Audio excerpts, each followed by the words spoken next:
हे दोस्तों, how are you. स्वागत है आप सभी का आपके अपने चैनल फिजिक्स मेल में। तो दोस्तों, आज हम पढ़ने वाले हैं थर्मल प्रॉपर्टीज ऑफ मैटर, उसमें स्टीफन्स लॉ। अब ये स्टीफन ने क्या बताया, तो हमने हमारे पिछले वीडियो में भी देखा था कि कोई भी बॉडी जिसके पास टेम्परेचर है वो बॉडी हीट को रेडिएट कर सकती है, सराउंडिंग में हीट को रेडिएट कर सकती है, जिसका भी टेम्परेचर 0 केल्विन से ऊपर है। अब वो 10 केल्विन हो सकता है, 100 केल्विन हो सकता है, 1000 केल्विन हो सकता है, कितना भी टेम्परेचर हो, 0 केल्विन से ज्यादा होना चाहिए, तो बॉडी रेडिएट कर सकती है। तो हीट को वो रेडिएट करती है, तो कितना हीट को रेडिएट करेगी, कितना रेडिएट करेगी, ये निकालने के लिए स्टीफन ने एक लॉ बनाया। उसने बोला कि अगर आप एक ब्लैक बॉडी लेते हो जिसका टेम्परेचर कितना है, T है, तो ये जो बॉडी रेडिएट करेगी, कितना रेडिएट करेगी, तो सपोज हीट जो उसने रेडिएट की है, हीट एनर्जी, वो अगर Q है, तो energy radiated per unit time per unit area is directly proportional to 4th power of the absolute temperature. देखो यहां पे वर्ड बहुत जरूरी है जो उसने बोला है, absolute temperature. Absolute temperature means kelvin की रेंज में, तो जो भी टेम्परेचर आप इस फॉर्मूले में इस्तेमाल करोगे वो टेम्परेचर हमेशा केल्विन में होगा, याद रखना। डिग्री सेल्सियस में हम इस्तेमाल नहीं करेंगे। तो उसने बोला कि ये जो रेट ऑफ एनर्जी है पर यूनिट एरिया, वो डायरेक्टली प्रोपोर्शनल है 4th power of the temperature. अब ये जो रेट है एनर्जी का, यानी energy Q, heat energy Q पर यूनिट टाइम, इसको आप ऐसे भी लिख सकते हो, पावर भी लिख सकते हो, क्योंकि एनर्जी पर यूनिट टाइम तो पावर होता है। तो पावर पर यूनिट एरिया हो गया आपका टेम्परेचर की 4th पावर के डायरेक्टली प्रोपोर्शनल। अब इसको मैं और इससे भी लिख सकता हूं, देखो पावर पर यूनिट एरिया क्या होता है, इंटेंसिटी होता है, तो हम इंटेंसिटी के फॉर्म में लिखेंगे। ब्लैक बॉडी के लिए तो IB is directly proportional to 4th, और इसको आप इमिसिव पावर भी बोलते हो। तो आप ऐसे बोल सकते हो कि emissive power of any body at temperature T is directly proportional to 4th power of the absolute temperature. तो ये लॉ है स्टीफन्स लॉ, इसको हम बोलते हैं स्टीफन्स लॉ। अब अगर मैं ये प्रोपोर्शनलिटी हटाऊं तो मुझे मिलेगा IB is equal to sigma. देखो मैंने कांस्टेंट रखना पड़ेगा, हमें कांस्टेंट रखना पड़ेगा अगर आप प्रोपोर्शनलिटी हटाते हो तो इक्वल्स टू कांस्टेंट आपने रख दिया T टू द पावर 4। ये जो सिग्मा है, इस सिग्मा को हम बोलते हैं स्टीफन्स कांस्टेंट। क्या बोलते हैं, स्टीफन्स कांस्टेंट। ये देखो स्टीफन, तो स्टीफन ने दिया इसलिए स्टीफन्स कांस्टेंट। इसकी जो वैल्यू है जब वो कैलकुलेट की गई तो वो 5.67 इंटू 10 टू द पावर -8 थी। इसकी जो वैल्यू है sigma is equal to 5.67 into 10 to the power -8। अब अगर इसका यूनिट आपको निकालना है तो उसका यूनिट भी आप निकाल सकते हो। कैसे निकालोगे आप इसका यूनिट, तो मैं यहां पे सिग्मा इज इक्वल टू लिख देता हूं, यहां पे IB upon T to the power 4। अब ये जो IB है, IB यानी क्या है, यहां पे ये है इंटेंसिटी ऑफ ब्लैक बॉडी, और इंटेंसिटी का फॉर्मूला ये है, तो हम यहां पे इसको लिख देते हैं Q/T A T⁴। तो ये है सिग्मा का फॉर्मूला स्टीफन्स कांस्टेंट का। तो इसका अगर यूनिट आपको निकालना है तो इसका यूनिट आप कैसे निकाल सकते हो, सिंपल है। जो हीट एनर्जी है उसको किस में मेजर करते हैं हम, जूल में, टाइम को सेकंड में, एरिया को मीटर स्क्वायर में, और टेम्परेचर को केल्विन में मेजर करते हैं। तो इसका जो यूनिट हुआ सिग्मा का वो है joule per metre square second kelvin to the power 4। ये है इसका यूनिट। तो अब अभी इसको ऐसे लिख सकते हो, यहाँ पे 5.67 into 10 to the power -8 joule per metre square per second kelvin raise to 4। तो इस तरीके से आप सिग्मा को लिख सकते हो। तो आगे आपको समझ में स्टीफन्स लॉ, तो ये है हमारा स्टीफन्स लॉ। अब देखो ये स्टीफन ने जो दिया है ना, वो ब्लैक बॉडी के लिए दिया है, ब्लैक बॉडी के लिए हम इसको इस्तेमाल, लेकिन अगर आपको ऑर्डिनरी बॉडी के लिए चाहिए तो आप इसको कन्वर्ट कर सकते हो ऑर्डिनरी बॉडी के लिए। जैसे कि आपको पता है कि इमिसिविटी E क्या होती है, emissivity E is equal to I/IB। तो अगर आपको I निकालना है तो आप I भी निकाल सकते हो, है ना, I भी निकाल सकते हो, यानी amount of heat energy per unit area पर यूनिट टाइम, ये आप ऑर्डिनरी बॉडी के लिए निकाल सकते हो, और वो आएगा E इंटू IB। लेकिन आपको IB की वैल्यू पता है, IB आपने ऑलरेडी, आपको पता है कितना है वो, sigma t to the power 4। तो I is equal to e sigma t to the power 4। So this is the law, Stefan's law applied to the ordinary body. ये ऑर्डिनरी बॉडी के लिए है equation where E is emissivity. तो emissivity आपको पता है, perfectly black body के लिए इमिसिविटी होती है 1, जो कि हमने हमारे प्रीवियस वीडियो में देखा था। तो अगर 1 डालते हो तो sigma t raise to 4, I is directly proportional to sigma t raise to 4, जो कि आपको यहां पे दिख रहा है। आए समझ में? तो बहुत ही आसान है। ये किसके लिए है?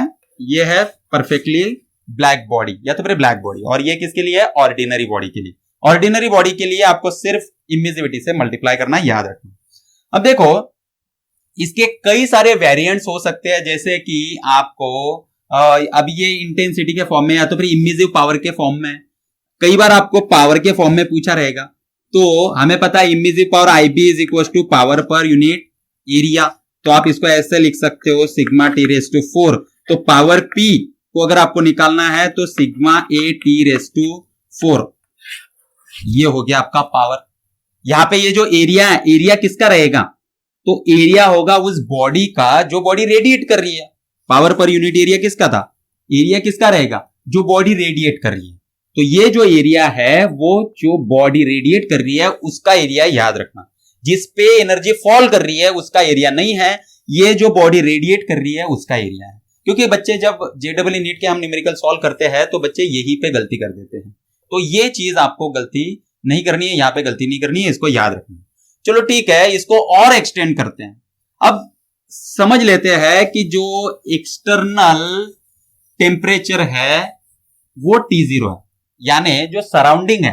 अब ये बॉडी T टेम्परेचर को है और जो सराउंडिंग बॉडी है वो T0 टेम्परेचर को है। तो क्या होगा अगर सराउंडिंग टेम्परेचर T0 है? तो अब हम अब तक मान के चल रहे थे कि जो सराउंडिंग टेम्परेचर है वो है ही नहीं, यानी 0 है, ऐसे हम मान के चल रहे थे आइडियल केस में।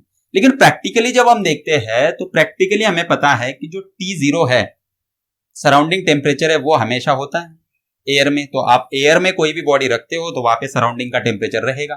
तो प्रैक्टिकल पर्पजेस के लिए ये मॉडिफाई हो जाएगा। अपना लॉ जो स्टीफन्स लॉ है उसको हमने मॉडिफाई किया। कैसे मॉडिफाई किया? तो देखो, ये जो बॉडी है ये T टेम्परेचर को कितना रेडिएट कर रही है, तो हम लिखेंगे यहां पे amount of heat radiated per unit time per unit area is equal to sigma t to the power 4। इतना हीट कोई भी ब्लैक बॉडी, ये किसके लिए लिख रहे हैं हम? ब्लैक बॉडी के लिए। Sigma t to the power 4 इतना वो रेडिएट कर रही है। लेकिन रिसीव कितना करेगी? ये बॉडी रिसीव भी तो करेगी। क्यों रिसीव करेगी? क्योंकि सराउंडिंग में इसको हमने रखा हुआ है। तो हमने सराउंडिंग का भी कुछ टेम्परेचर है। पहले हम मान रहे थे कि सराउंडिंग का टेम्परेचर कुछ नहीं है, लेकिन अब हमने क्या ले लिया कि सराउंडिंग का टेम्परेचर T0 है। तो सराउंडिंग का टेम्परेचर अगर कुछ है यानी 0 केल्विन से ऊपर है तो सराउंडिंग भी तो रेडिएट कर रही है। तो जैसे ये बॉडी टेम्परेचर T पे है तो रेडिएट कर रही है, वैसे सराउंडिंग भी रेडिएट कर रही है, क्योंकि उसके पास भी टेम्परेचर है तो वो भी रेडिएट करेगी। तो हमें पता है कि रेडिएशन इस बॉडी पे फॉल करेंगे। तो रेडिएशन इस बॉडी पे फॉल करेंगे तो ये बॉडी रेडिएशन को एब्जॉर्ब करेगी, क्योंकि ये ब्लैक बॉडी है। तो ये एब्जॉर्ब जितना इमिट करती है उतना ही एब्जॉर्ब भी करती है। सेम है, जितना इमिट करती है कोई भी बॉडी उतना ही एब्जॉर्ब करती है, जो कि हमने किरचॉफ्स लॉ में देखा, A is equal to E, है ना। तो absorption coefficient is equal to emission coefficient, यानी कोई भी बॉडी जितना इमिट करेगी उतना ही एब्जॉर्ब करेगी। तो ये जो बॉडी है जितना इमिट कर रही है उतना ही एब्जॉर्ब करेगी, एब्जॉर्ब भी करेगी। लेकिन अब जो टेम्परेचर है वो होगा सराउंडिंग का टेम्परेचर, क्योंकि सराउंडिंग का टेम्परेचर जितना होगा उतना वो एब्जॉर्ब करेगी, है ना। तो हम यहां पे लिखेंगे amount of heat received per unit time per unit area is equal to sigma T0 raise to 4। तो इतनी एनर्जी उसने क्या कर ली? एब्जॉर्ब कर ली। आप यहां पे रिसीव की जगह पे एब्जॉर्ब भी लिख सकते हो। तो sigma T0 to the power 4 इतनी एनर्जी उसने क्या कर ली? एब्जॉर्ब कर ली। ओके, अब देखो, सपोज इसके पास 10 जूल, इसने जो इमिट की है एनर्जी वो 10 जूल एनर्जी इमिट की है, तो 10 जूल इसने एनर्जी इमिट कर दी और एब्जॉर्ब कितनी की 5 जूल। तो 10 जूल इसने इमिट कर दी और 5 जूल इसने एब्जॉर्ब कर ली। तो अब इसके पास कितनी एनर्जी है? तो इसके पास 5 जूल एनर्जी है, क्योंकि 10 थी उसने रेडिएट कर दी कितनी, पूरी 10, और रिसीव कितनी की 5। तो ओवरऑल इसने कितनी रेडिएट की? तो ओवरऑल कितनी रेडिएट कर दी उसने? 5 रेडिएट कर दी, और अब उसके पास कितनी है? 5। आया बात समझ में? नहीं आया? फिर से एक बार बताता हूं। देखो, इसने जो रेडिएट की वो एनर्जी 10 जूल थी, यानी 10 जूल एनर्जी बाहर चली गई, और इसने जो एब्जॉर्ब की वो 5 जूल एनर्जी है। तो ओवरऑल इसने कितनी रेडिएट कर दी? देखो, दी कितनी 10, ली कितनी 5, तो इसने 5 रेडिएट कर दी, 5 जूल एनर्जी रेडिएट हो गई ओवरऑल। 10 नहीं हुई है, सिर्फ 5 हुई, और 5 अभी भी इसके पास है, 5 जूल जो इसने एब्जॉर्ब करके रखी, तो इसके पास 5 जूल अभी भी है। तो ओवरऑल उसने कितनी रेडिएट की? 5 जूल। तो हम अब यहां पे लिखेंगे amount of heat radiated by a body of temperature T having surrounding temperature T0 is। तो इसने ओवरऑल कितना रेडिएट किया? तो देखो, जैसे कि 10 जूल था तो 10 में से 5 हमने माइनस कर दिया, कितनी रेडिएट की 10, कितनी रिसीव की 5, तो हमने माइनस करके 5 जूल जो ओवरऑल रेडिएट उसने की है वो हमने लिखा। तो यहां पे कितनी ओवरऑल हीट उसने इमिट की है जब सराउंडिंग टेम्परेचर T0 है, तो उसने ओवरऑल कितनी, टोटल कितनी उसने इमिट की थी? Sigma T to the power 4 minus कितनी एब्जॉर्ब की उसने? Sigma T0 to the power 4। तो ये हो गया sigma T to the power 4 minus T0 to the power 4, ये हो गया फॉर्मूला। तो this is the energy radiated per unit time per unit area when the surrounding temperature is T0।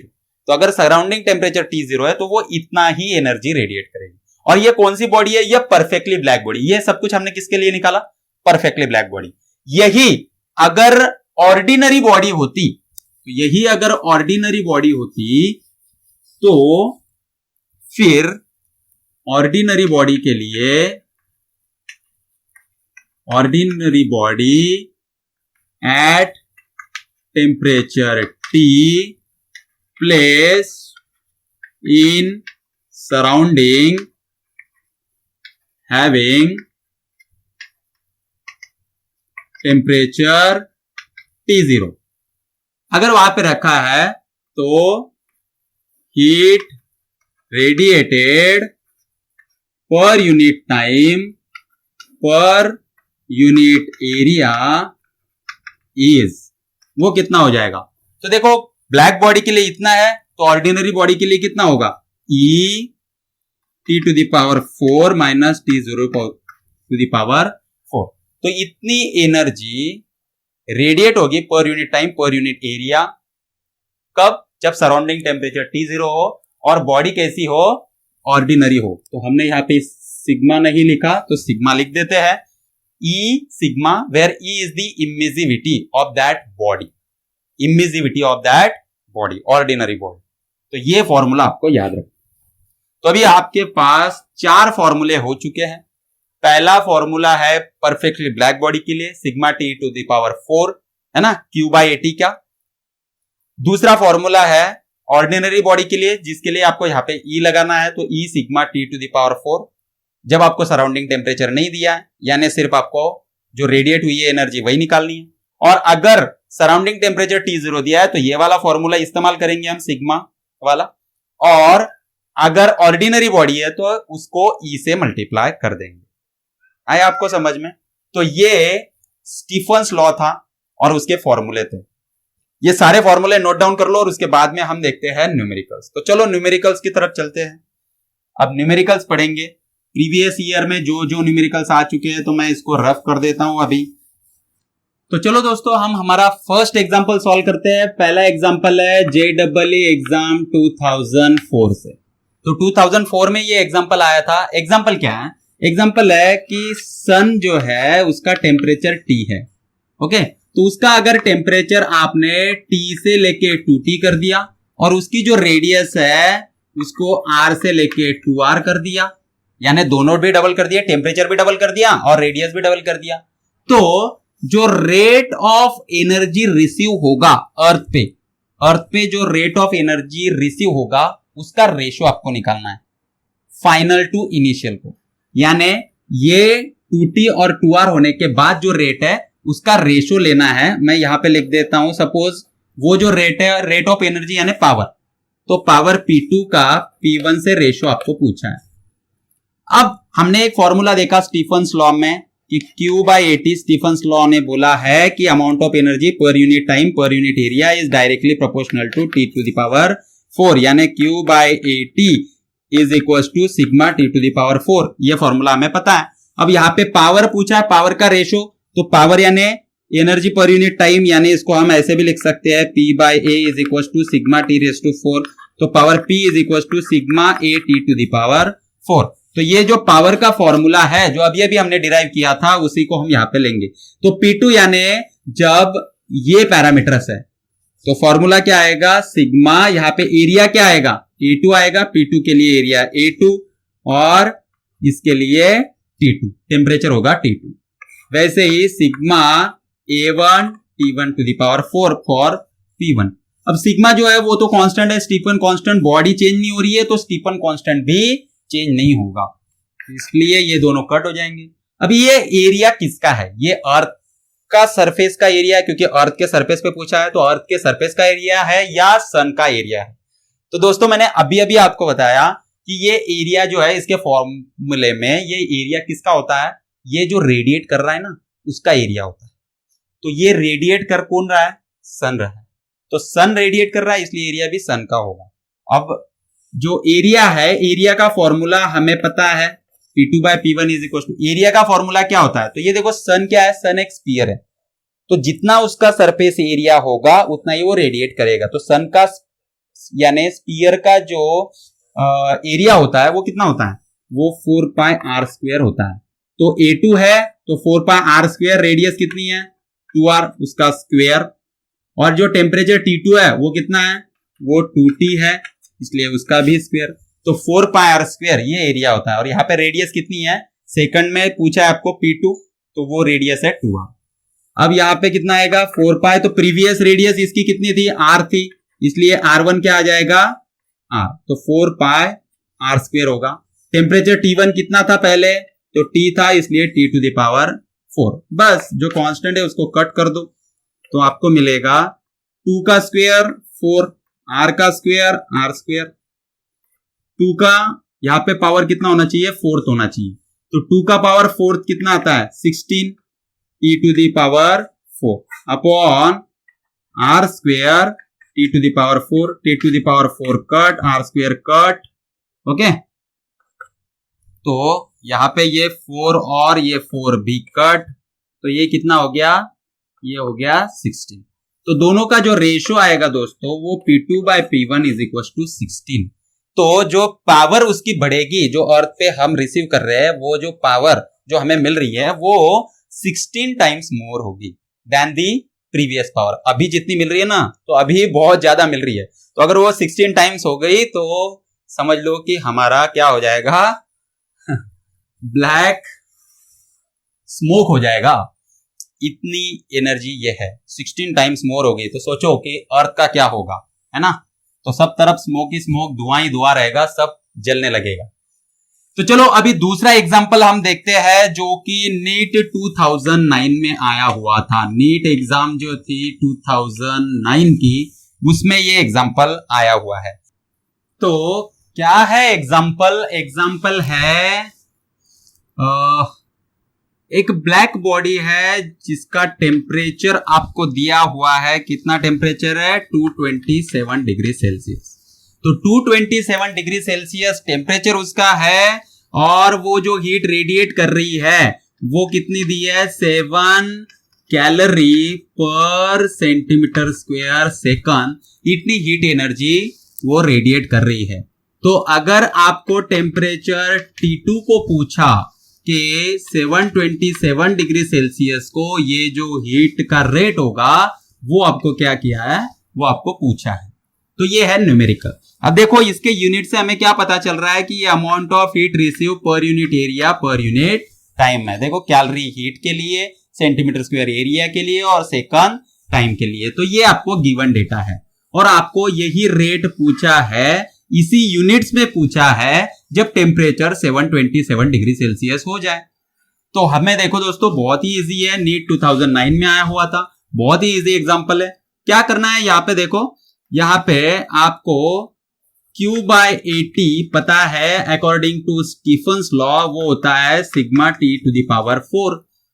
तो इसके लिए ये अगर 1 है तो उसके लिए टेम्परेचर T1 आएगा, ये अगर 2 है तो इसके लिए टेम्परेचर T2 आएगा। बस आपको क्या करना है, दोनों को डिवाइड करना है, तो सिग्मा सिग्मा कट हो जाएगा और आपको ये T2 मिल जाएगा। ठीक है, तो अब हम क्या करते हैं, यहाँ पे ये जो रेट है मैं इसकी जगह पे, यहाँ पे देखो इसको इधर लेके जाता हूं, इसको इधर लेके आता हूं, तो ये हो जाएगा Q/AT 2 इज इक्वल टू, ये इधर आएगा, ये हो जाएगा Q/AT 1 into T2⁴/T1⁴ is equal to, ये Q/AT 1 ये कितना है, ये दिया हुआ है आपको, कितना है ये 7 कैलोरी पर centimetre square second, into T2 कितना है, T2 आपको दिया है 727 डिग्री सेल्सियस, लेकिन ये लॉ होल्ड करता है सिर्फ केल्विन के लिए, इसलिए इसको केल्विन में कन्वर्ट करो तो 727 डिग्री सेल्सियस यानी कितना केल्विन, तो 1000 केल्विन। तो ये आया 1000 केल्विन, तो 1000⁴ अपॉन ये जो T1 है यानी टेम्परेचर ये कितना है, तो ये भी हमें केल्विन में कन्वर्ट करना होगा। इसको केल्विन में कन्वर्ट करते हैं तो 273 ऐड कर दो, ये हो जाएगा 500 केल्विन। तो 500⁴ इज इक्वल टू 7 इंटू, अब देखो ये जो 1000⁴ है, इसको मैं ऐसे भी लिख सकता हूं, इसको मैं कैसे लिख सकता हूं, 10⁴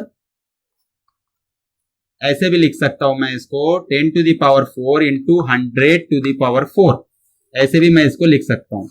वैसे ही 500⁴ को मैं 5 इंटू पावर 4 इंटू 100⁴ ऐसे भी लिख सकता हूं। तो मैं 100⁴ को कट कर देता हूं और ये मुझे मिला 10⁴ अपॉन 5⁴। अब देखो मैं इसको ऐसे लिख सकता हूं 7 इंटू 10/5 और ब्रैकेट के बाहर 4th पावर, है ना, ऐसे भी लिख सकता हूं। तो 5 2 जा 10, तो 2⁴ हो गया। तो यहां पे मैं इसको लिख देता हूं Q/AT, ये जो रेट है सेकंड टाइम का वो आएगा 7 इंटू 2⁴ यानी 7 इंटू 16 और ये हो गया 112 कैलोरी पर सेंटीमीटर स्क्वायर सेकंड, जो कि आपको पूछा था। आपको किस में पूछा है, सेंटीमीटर स्क्वायर पर सेकंड में पूछा है। तो चलो लिख लो इसको, है ना, वीडियो को पॉज करो, लिख लो। चलो मैं ये इसको भी रफ कर देता हूं अभी। तो ये जो क्वेश्चन था वो नीट 2009 में आया हुआ क्वेश्चन था। चलो अभी आगे का क्वेश्चन लेते हैं।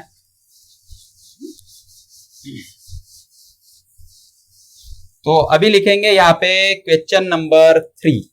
तो हमारा जो क्वेश्चन नंबर 3 है वो क्या है, ये क्वेश्चन जो था वो पूछा गया है नीट 2010 में और साथ में 2007 में भी। तो 2 बार ये क्वेश्चन पूछा गया है। क्वेश्चन क्या है दोस्तों, क्वेश्चन है assuming the sun to have spherical outer surface of radius r। तो हम सन को ऐसा एज्यूम करेंगे कि इसका आउटर रेडियस कितना है, r है। Okay, radiating like a black body at temperature T degree Celsius. तो ये जो है वो T डिग्री सेल्सियस को रेडिएट कर रहा है। The power radiated by unit surface normal, the power received, radiate नहीं है, the power received by a surface, ये एक सरफेस है, ठीक है, ये सरफेस है, इसने कितनी पावर रिसीव की वो आपको पूछा है, जो है एट ए डिस्टेंस r पे। तो ये कहां पे है, ये एट ए डिस्टेंस r पे है, और आपको क्या पूछा है, आपको पावर रिसीव्ड है, पावर कितनी रिसीव होगी वो आपको पूछा है। तो चलो इसको निकालते हैं। अब देखो आपको पावर पूछा है कितनी रिसीव होगी, किसके द्वारा, तो इस एरिया ने कितनी रिसीव की, पावर पर यूनिट एरिया। तो पहले पावर निकाल लेते हैं, उसके बाद में पावर पर यूनिट एरिया आपको मिल जाएगा। तो पावर कैसे निकालेंगे, तो हमारे पास है Stefan's law, Q by AT is directly proportional to fourth power, या तो फिर इक्वल टू सिग्मा T⁴, ये हमारे पास है। तो हमें पावर चाहिए तो हम Q बाय T को लेंगे, तो पावर पर यूनिट एरिया हो गया, ये एरिया को इधर भेज देते हैं, तो पावर मिल जाएगी सिग्मा AT⁴। अब हमें पता है कि इस फॉर्मूले में ये जो एरिया है, ये एरिया किसका है, तो जो बॉडी रेडिएट कर रही है उसका है। यहां पे बॉडी रेडिएट करने वाली कौन सी है, सन है, तो इसका जो एरिया है वो क्या आएगा, इसके रेडियस अगर r है तो इसका एरिया, ये एक स्फीयर है, स्फीयर का जो एरिया होता है वो 4πr² होता है, तो सिग्मा 4πr² T⁴, ये हो गया इसका पावर का फॉर्मूला। लेकिन दोस्तों आपको क्या पूछा है, आपको पूछा है पावर रेडिएटेड, नहीं पूछा है, आपको पूछा है पावर रिसीव। क्या पूछा है, पावर रिसीव। तो कितनी पावर आपने रिसीव की है पर यूनिट एरिया, तो ये एक यूनिट एरिया है और पर यूनिट एरिया आपने कितनी रिसीव की है वो आपको पूछा है। तो इसका मतलब है आपको इंटेंसिटी पूछा है, और वो जो इंटेंसिटी है वो पावर पर यूनिट एरिया है। तो पावर तो आपके पास है, लेकिन ये पर यूनिट एरिया आपको निकालना है। तो पर यूनिट एरिया आप कैसे निकालोगे, अब देखो यहां पे एरिया कौन सा लेना है, तो अभी इसका एरिया लेके हमारा कोई भी बेनिफिट नहीं है, क्योंकि आपको यहां पे पूछा है। तो अगर यहां पे होता तो इसका एरिया हम लेते, लेकिन यहां पे पूछा है। तो देखो ये जो पावर इसने रेडिएट की है ये ऑल डायरेक्शंस में, ठीक है, ऑल डायरेक्शंस में, यानी ये जो छोटा स्फीयर है, सन है, ये जब पावर रेडिएट कर रहा है तो ये ऑल डायरेक्शन में जा रही है, ठीक है, ऑल डायरेक्शंस में। तो ये क्या कर रहा है, अगर आपको यहाँ पे यूनिट एरिया का पावर चाहिए तो ये जो बड़ा स्फीयर होगा, इस बड़े स्फीयर की रेडियस आपको लेनी होगी, और इस बड़े स्फीयर की जो रेडियस है वो रेडियस यहां से सेंटर से जो आपको दी है यहां तक, वो कितनी दी है, वो r है। ये जो डिस्टेंस है वही रेडियस के जैसा काम करेगा, तब आपको पावर पर यूनिट एरिया मिलेगी। तो यहां पे आप डालोगे power per unit area, area क्या आएगा, फिर से 4πr², क्योंकि ये बड़ा स्फीयर होगा जो बनेगा, तो ये स्फीयर का एरिया 4πr² होता है, लेकिन ये जो r² होगा वो कौन सा होगा, तो रेडियस अब कौन सी है, कैपिटल R है, तो ये 4πr²। ओके, तो पावर P आपको दिया है, गिवन कितना है वो, sigma into 4πr² T⁴ upon 4πr²। तो 4π कट हो गया और आपको मिला sigma r² T⁴ upon r⁴। ये है आपका power radiated per unit area, या तो फिर power received per unit area at this area. तो इस एरिया को इतनी पावर रिसीव हो रही है। ये एग्जांपल देखो दो बार आ चुका है, तो इसको सही से आप प्रिपेयर करो। समझ में आया आपको? तो कोई भी power at a distance r अगर चाहिए तो पावर पर यूनिट एरिया यानी power divided by 4πr², where r is the distance between transmitter and receiver, ये होता है। तो ये कंपलसरी फॉर्मूला आप याद रख सकते हो, ठीक है। चलो अब देखते हैं हमारा लास्ट एग्जांपल, जो कि नीट 2002 में आया था। कब आया हुआ है? नीट 2002 में आया हुआ है।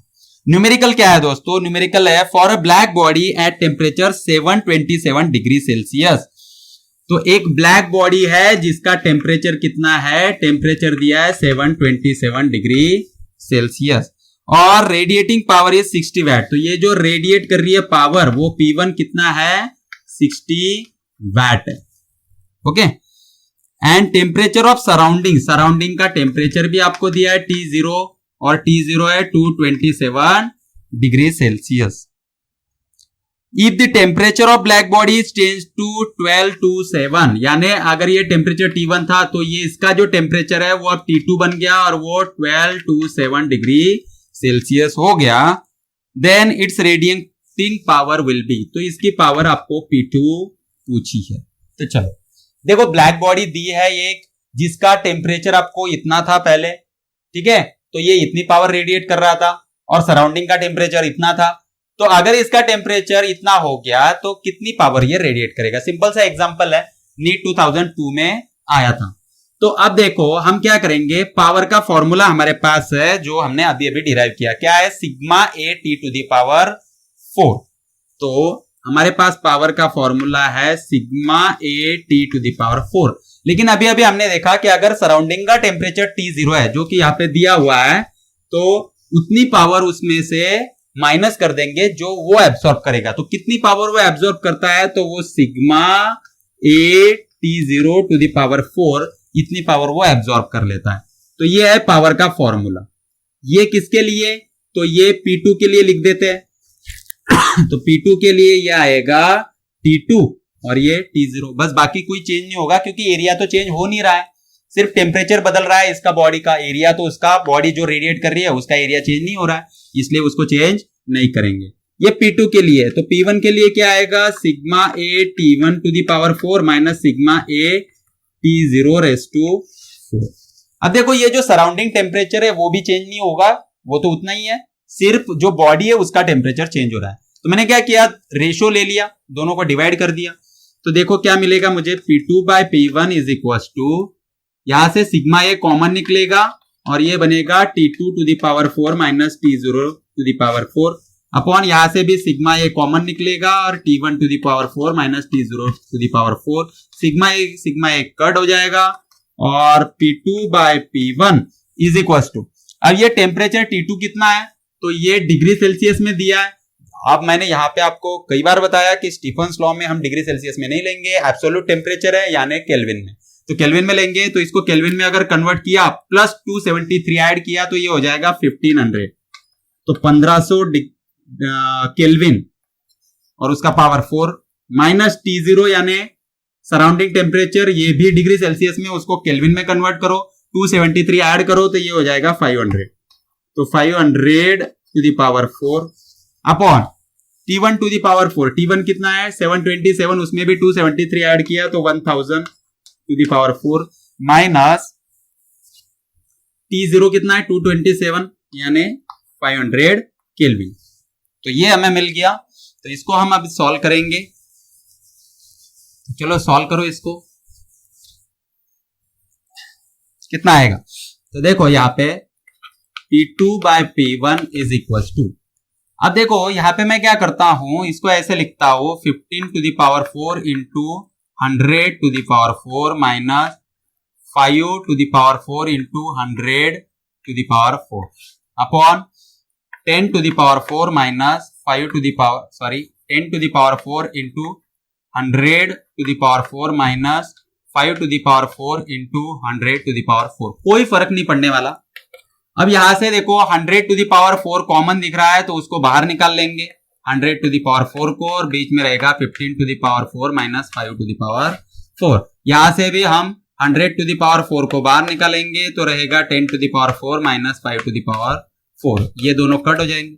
अब देखो 15 टू दी पावर 4 जो है वो अप्रोक्सीमेटली 50,000 के पास आता है, आसपास आता है ना, 50,000 के आसपास। 5 टू दी पावर 4 ये 625 आता है सिर्फ, तो 625 बहुत ही स्मॉल नंबर है in comparison to 15 to the power 4 यानी 50,000 के। 625 बहुत ही स्मॉल नंबर है, 50 अबाउट 1%। तो उसको हम क्या करेंगे, डिस्कार्ड करेंगे क्योंकि वो निग्लिजिबल है। अब ऐसा क्यों करेंगे, क्योंकि भाई ये एग्जाम में आया हुआ था, कब आया था? नीट 2002 में आया हुआ था। तो नीट जेडबल में इतना टाइम नहीं होता कि आप उसकी कैलकुलेशन करें, कैलकुलेशन नहीं कर रहा है, सारे कैलकुलेशन अप्रोक्सीमेट कैलकुलेशन आपको करने हैं। तो 50,000 divided by 10 to the power 4 10,000 आता है और ये 625 बहुत ही स्मॉल नंबर है यहाँ पे भी। तो हम क्या करेंगे, इसको यहाँ पे भी डिस्कार्ड करेंगे और इसको हम 10,000 10 टू द पावर 4 यानी 10,000, तो उसको मैंने एज इट इज ले लिया। ओके, तो 0 0 0 0 0 0 कट हो गए, 0 0 कट हो गए, तो ये 5, तो इनका जो रेशियो रहेगा वो 5 रहेगा। तो P2 क्या आया?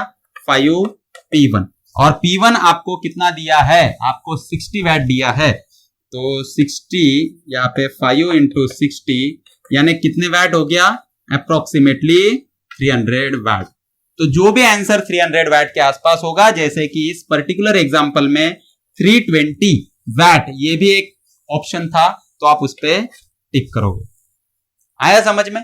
तो ऐसे कोई भी न्यूमेरिकल आते हैं तो अभी आप मुझे लगता है सॉल्व कर सकते हो। तो ठीक है, चलो यहाँ पे रुकते हैं। यहाँ पे हमारा स्टीफन्स लॉ खत्म होता है। अच्छे अच्छे न्यूमेरिकल्स हमने पढ़े हैं और भी आप घर पे प्रैक्टिस कर सकते हो। तो ऐसे ही प्रैक्टिस करते रहो।